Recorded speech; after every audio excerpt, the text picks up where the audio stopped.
Il y a des jours où tout semble trop lourd, où tu as l'impression que le monde entier avance sauf toi. Tu te lèves, tu regardes autour de toi, et tu te demandes pourquoi les choses sont si compliquées pour toi. C'est exactement ce que ressentait Elodie. Elle n'avait rien de particulier qui la distinguait au lieu des autres, pas de talent exceptionnel, pas de succès éclatant, pas de reconnaissance. Pourtant, au fond d'elle, brûlait ce sentiment que sa vie ne pouvait pas rester comme ça. Elle travaillait dans un petit bureau, les mêmes gestes, les mêmes conversations, les mêmes journées qui se répètent. Chaque soir, en rentrant, elle posait son sac, s'asseyait dans son vieux canapé et fixait le plafond. Pas de joie, pas de passion. Juste une routine qui l'étouffait. Mais un soir d'hiver, alors que la pluie frappait fort contre la vitre, elle a ressenti quelque chose d'étrange, un mélange de colère et de tristesse, mais aussi une envie irrépressible de se réveiller. Elle s'est levée, a allumé la lumière et s'est regardée dans le miroir.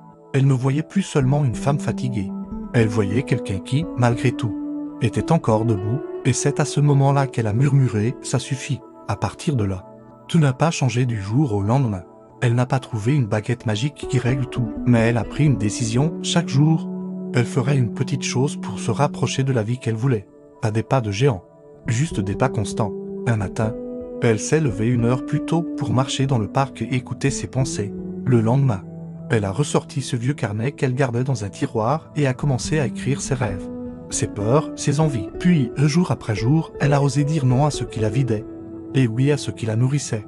Les gens autour d'elle ne comprenaient pas toujours. Certains se moquaient. Tu crois vraiment que tu vas changer ta vie en écrivant dans un carnet? Mais elle savait que ce n'était pas le carnet qui allait la sauver, c'était cette discipline.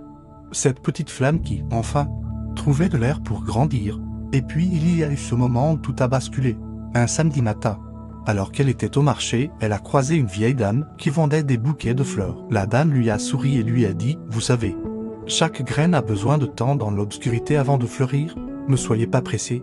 Vous êtes encore sous terre, mais vous poussez déjà. » Ces mots se sont gravés dans son cœur. Des mois plus tard, Elodie ne reconnaissait plus sa vie. Elle avait quitté ce travail qui l'usait et commencé à peindre une passion qu'elle avait enterrée depuis son adolescence, et même si tout n'était pas parfait, elle sentait enfin que chaque jour avait un sens. Ce qui avait changé, pas le monde autour d'elle, pas les circonstances, c'était elle. Elle avait cessé d'attendre que quelqu'un vienne la sauver. Elle avait compris que personne ne viendrait frapper à sa porte pour lui dire c'est ton moment. Elle avait créé son propre moment. Et toi, là, qui m'écoutes, je veux que tu te souviennes de ça. Tu n'as pas besoin d'un grand miracle pour commencer. Tu n'as pas besoin que tout soit aligné pour faire le premier pas. Tu as juste besoin de toi.